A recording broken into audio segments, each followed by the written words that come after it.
मनमीत जब उठा तो उसका सर दर्द से बुरी तरह फट रहा था। उसे पूरे पूरे दिन यानी कि 24 घंटे सोने की आदत नहीं थी। बहुत बार वो अपनी आर्ट को फिनिश करने के लिए 24 घंटे तक जागता था, लेकिन इस बार बात थोड़ी सी अलग थी। उसने पूरी रात इस बार सिमरन के बारे में पढ़ने के लिए बिताई थी, और जैसे जैसे वो उसके बारे में चीजें डिस्कवर करता जा रहा था, उसे शौक पर शौक मिलते जा रहे थे। मनमीत को याद था कि वो सुबह 4 बजे सोया था। उसने सिमरन के बारे में ऑलमोस्ट सारे ही आर्टिकल्स जो इंटरनेट पे मौजूद थे वो पढ़ लिए थे। अपने दांतों को ब्रश करते हुए वो बार बार जम्वाई ले रहा था। इसके बाद उसने घड़ी की तरफ टाइम देखा और एक बार और जम्वाई ली। सुबह के 8 बज चुके थे। इसके बाद वो तुरंत रूम छोड़कर बाहर चला गया और किचन की तरफ चलकर जाने लगा। इस समय उसका मन कॉफी पीने का कर रहा था, इसीलिए वो अपने लिए कॉफी बनाने लगा। तुम अभी भी यहीं हो? सिमरन की आवाज ने उसे तुरंत सरप्राइज कर दिया था। वो कुछ देर तक उसकी तरफ देखकर घूरता रहा और उसके कपड़ों की तरफ ऊपर से नीचे देखने लगा। इस समय सिमरन ने एक ब्लैक कलर की लॉन्ग स्लीव्स वाली बॉडीकॉन ड्रेस पहनी हुई थी, जो उसके कर्व्स को बहुत अच्छी तरह निकाल कर दिखा रही थी। उसके बाद एक फ्रेंच नॉट में बंधे हुए थे और उसने अपने फेस पर लाइट मेकअप लगा रखा था। सिमरन एक सीईओ थी, तो उसके लिए इस तरह रहना बिल्कुल भी अनयूजुअल बात नहीं थी। वो हमेशा ही इस तरह पॉलिश्ड दिखती थी। अगर शशांक ने तुम्हें यहाँ पर मेरी तरफ घूर कर देखते हुए देख लिया तो वो तुम्हें मार डालेगा। सिमरन की आवाज ने मनमीत को उसके ख्यालों की दुनिया से बाहर निकाल दिया। इसके बाद मनमीत ने रियलाइज किया कि जरूर वो बहुत देर से सिमरन की तरफ देख रहा था। उसने तुरंत अपनी नजरें दूसरी तरफ शिफ्ट की और चलकर कॉफी मेकर की तरफ चला गया, और ऐसा लग रहा था कि उसने सालों से उस कॉफी मेकर को यूज नहीं किया था। अपने लिए कॉफी बनाने के बाद मनमीत सिमरन की तरफ मुड़ा, जो कि इस समय वहां पर बैठकर बड़े ही सलीके के साथ न्यूज़पेपर पढ़ रही थी, जो कि इस समय अपनी कॉफी डाइनिंग टेबल पर बैठकर पी रही थी। वो कहाँ है? मनमीत ने बड़ा ही ऑकवर्ड होते हुए सिमरन से पूछा। उसे समझ नहीं आ रहा था कि सिमरन के बारे में इतनी छानबीन करने के बाद उसे इतना ज्यादा अनकंफर्टेबल क्यों फील हो रहा था। शायद हो सकता था कि उसे शशांक का सिमरन कपूर के लिए जो प्यार था उसके बारे में पता था, इसीलिए उसे सिमरन कपूर के लिए बहुत दया आ रही थी। वो नहा रहा है, सिमरन ने कहा। तो ऐसा कहते हुए मनमीत ने सिमरन के सामने एक सीट ले ली और इसके बाद उससे पूछने लगा, तुम दोनों को साथ रहते हुए कितना टाइम हो गया है? 1 महीना ही हुआ है, सिमरन ने जवाब दिया। ओह, मनमीत ने हिलाते हुए कहा। आजकल तुम कुछ ज्यादा ही चुप चुप रहने लगे हो। ऐसा कहते हुए सिमरन उसकी तरफ देखने लगी और आगे पूछने लगी, क्या ऐसी कोई बात है जो तुम मुझे बताना चाहते हो? ओह, मैं तो बस, तुम्हें पता है, तुम मुझे किसी की याद दिलाती हो, मनमीत ने सिमरन से कहा। अच्छा, तुम्हारी गर्लफ्रेंड की? सिमरन ने पूछा। नहीं, मेरा मतलब है किसी ऐसी की जिसे मैं जानता हूँ, लेकिन अब वो मर चुकी है। तो ऐसा कहते हुए वो अपने कंधे उचकाने लगा। इसके बाद वो घूरते हुए सिमरन के चेहरे की तरफ देखने लगा और अपनी कॉफी से घूंट भरने लगा। तब तो अच्छा हुआ, सिमरन ने कहा। ये अच्छी बात नहीं है, मनमीत ने अपने दिल की बात सिमरन से कह दी। आखिर ये अच्छा कैसे हो सकता था? शशांक ने ये बात मानने से इनकार कर दिया था कि सिमरन कपूर मर चुकी है, और यहाँ तक कि वो इस समय उसके सामने खड़ी हुई औरत का इस्तेमाल करके वेस्ट में भी उसे ढूंढने की कोशिश करने वाला था। इसके बाद वो आगे कहने लगा, मैं बस ये सोचने पर मजबूर हूँ कि शशांक ने तुमसे शादी करने के लिए हाँ कैसे कह दी। वो दिखने में अच्छा है, मगर उसका टेम्परामेंट इतना अच्छा नहीं है, यहाँ तक कि वो बड़ा रूखा रूखा रहता है। तो क्या ये सब कुछ एक बिजनेस डिसीजन था?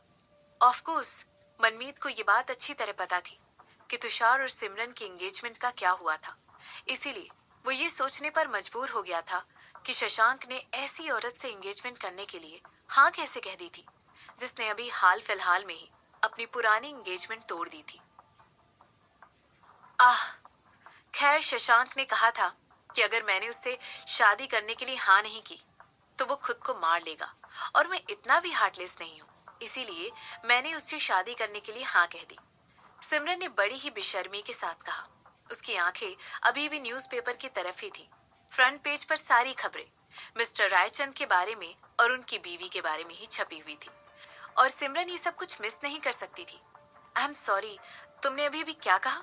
मनमीत ने सिमरन से कहा। तुमने मेरी बातें सुन ली हैं? सिमरन ने अपने कंधे उचकाते हुए कहा। तुम, मेरा फ्रेंड इस तरीके का आदमी नहीं है। तुम उसे इस तरह बदनाम कैसे कर सकती हो? हे भगवान, जैसा कि मुझे उस पर शक था, औरतों को लेकर उसका टेस्ट बहुत बुरा है। ऐसा कहते हुए मनमीत ने अपने मुंह से एक आह निकाली और अपना सिर हिलाने लगा, और तभी उसकी नजर सिमरन पर पड़ी। मैं सच कह रही हूँ। तुम्हें अगर मुझ पर यकीन नहीं है तो तुम मुझसे पूछ सकते हो। ये बात बिल्कुल ऑब्वियस है कि वो पूरी तरह मेरे साथ प्यार में पागल है। जिस किसी ने भी हमारी लव स्टोरी को करीब से देखा होगा वो यही कहेगा। सिमरन ने अपने बारे में बड़ाई करते हुए कहा। बेशर्म, तुम उसे 1 महीने से ही जानती हो और तुम अभी से अपनी बड़ाई कर रही हो। मैं आज तक कभी किसी ऐसी बेशर्म औरत से नहीं मिला हूँ। वो तुमसे पागलों की तरह प्यार नहीं करता है क्योंकि उसका दिल ऑलरेडी किसी और के पास है। वो किसी और से प्यार करता है। कौन? सिमरन ने तुरंत अपना सर उठाकर उसकी तरफ देखते हुए कहा। एक ब्यूटीफुल औरत जिसका नाम सिमरन कपूर है। वो उसका पहला प्यार भी है। तो तुम इस बारे में बड़ाई करना बंद करो कि वो तुमसे इतना ज्यादा प्यार करता है। उसने सिमरन कपूर के लिए जब हम लोग छोटे थे तब बहुत सारे गाने भी लिखे थे। यहाँ तक कि उसने उसकी पेंटिंग भी बनाई हुई है। जिन लोगों ने उसे अडॉप्ट किया है वो भी उस लड़की को बहुत ज्यादा पसंद करते हैं। मनमीत ने सिमरन को बताया। आह, मगर वो तो ऑलरेडी मर चुकी है ना? सिमरन ने पूछा। इस समय सिमरन की नजरों में पूरी तरह मजाक भरा हुआ था और वो उन्हें देखकर मनमीत और ज्यादा इरिटेट हो रहा था। वो सोच रहा था कि कैसे एक औरत इतनी ज्यादा बेशर्म और अनोइंग हो सकती है। वो हमेशा हमेशा के लिए शशांक के दिल में रहेगी। मनमीत ने पूरी राइट के साथ कहा। मैंने पिछली रात को तुम्हारी बात सुनी थी, सिमरन ने कहा। इसके बाद वो आगे कहने लगी। तुमने तो ये भी कह दिया था कि वो इतनी ज्यादा खूबसूरत नहीं थी और अब तुम उसके बारे में इस तरह की बात कर रहे हो जैसे कि वो कभी न मरने वाली देवी हो। कहीं तुम पागल तो नहीं हो? तुम? मनमीत ने तुरंत अपनी आईब्रोज को हिलाते हुए सिमरन की तरफ घूरते हुए कहा। ये औरत जो इस समय उसके सामने खड़ी हुई थी वो तो शशांक से भी ज्यादा बुरी थी।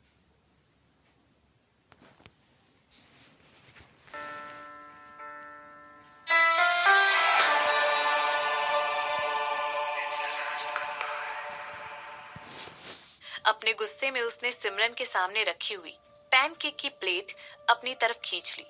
उसे लगा ऐसा करने से सिमरन इरिटेट हो जाएगी। इसके बाद वो उससे पूछने लगा, क्या ये पैनकेक तुमने बनाए हैं? मैंने बनाया है, सिमरन ने बहुत ही प्राउड होते हुए कहा। इसके बाद वो आगे कहने लगी। मुझे लगता है मुझे तुम्हें एक राज की बात बतानी चाहिए।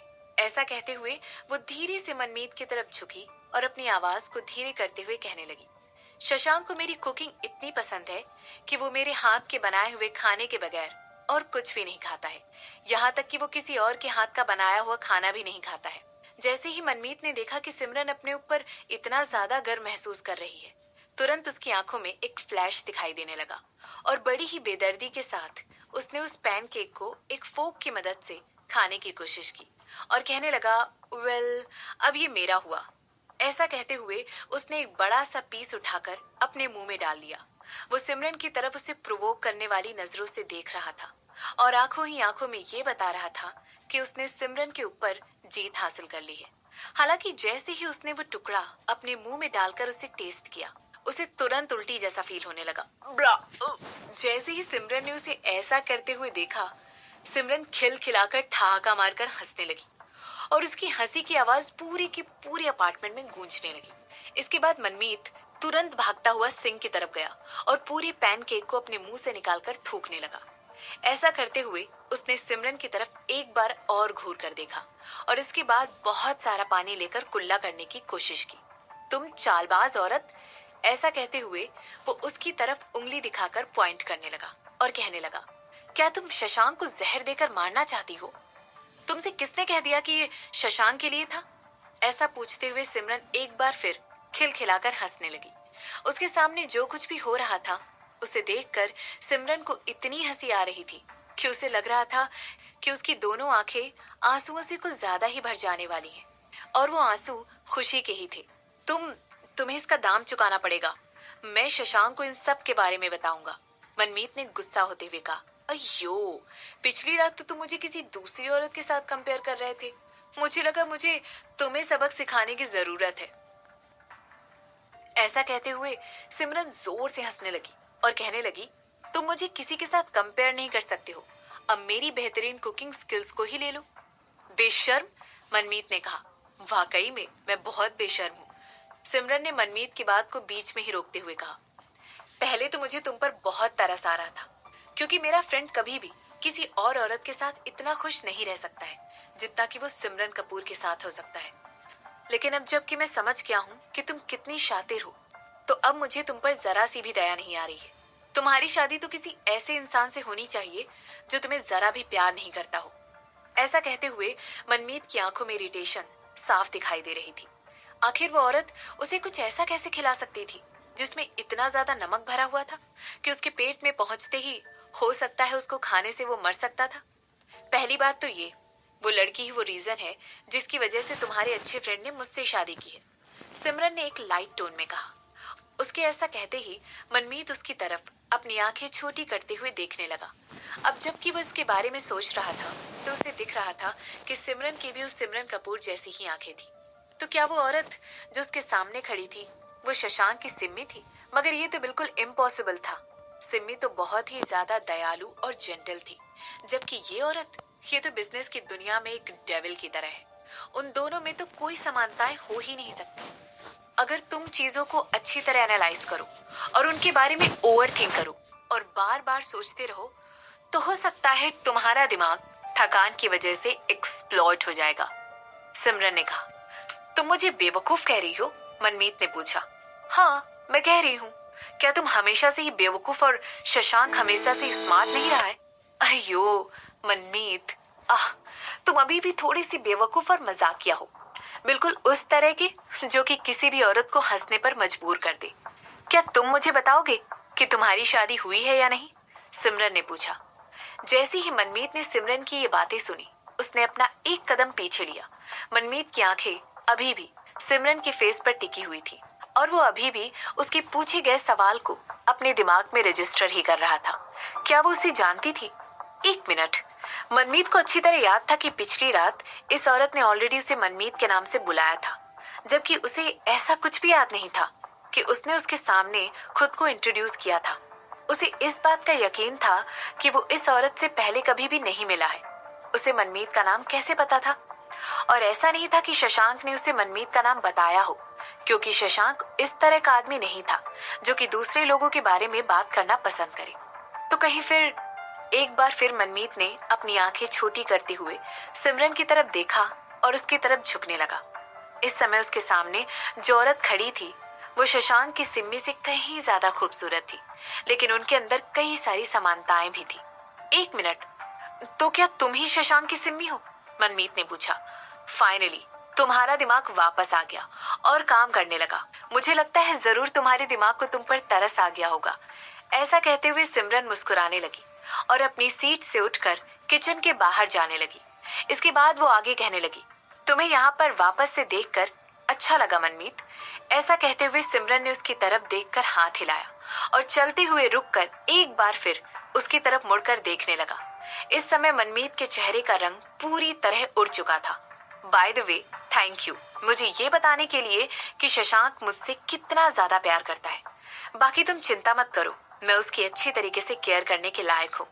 ऐसा कहने के बाद सिमरन ने उसे एक छोटी सी स्माइल दी और वो रूम छोड़कर चली गई।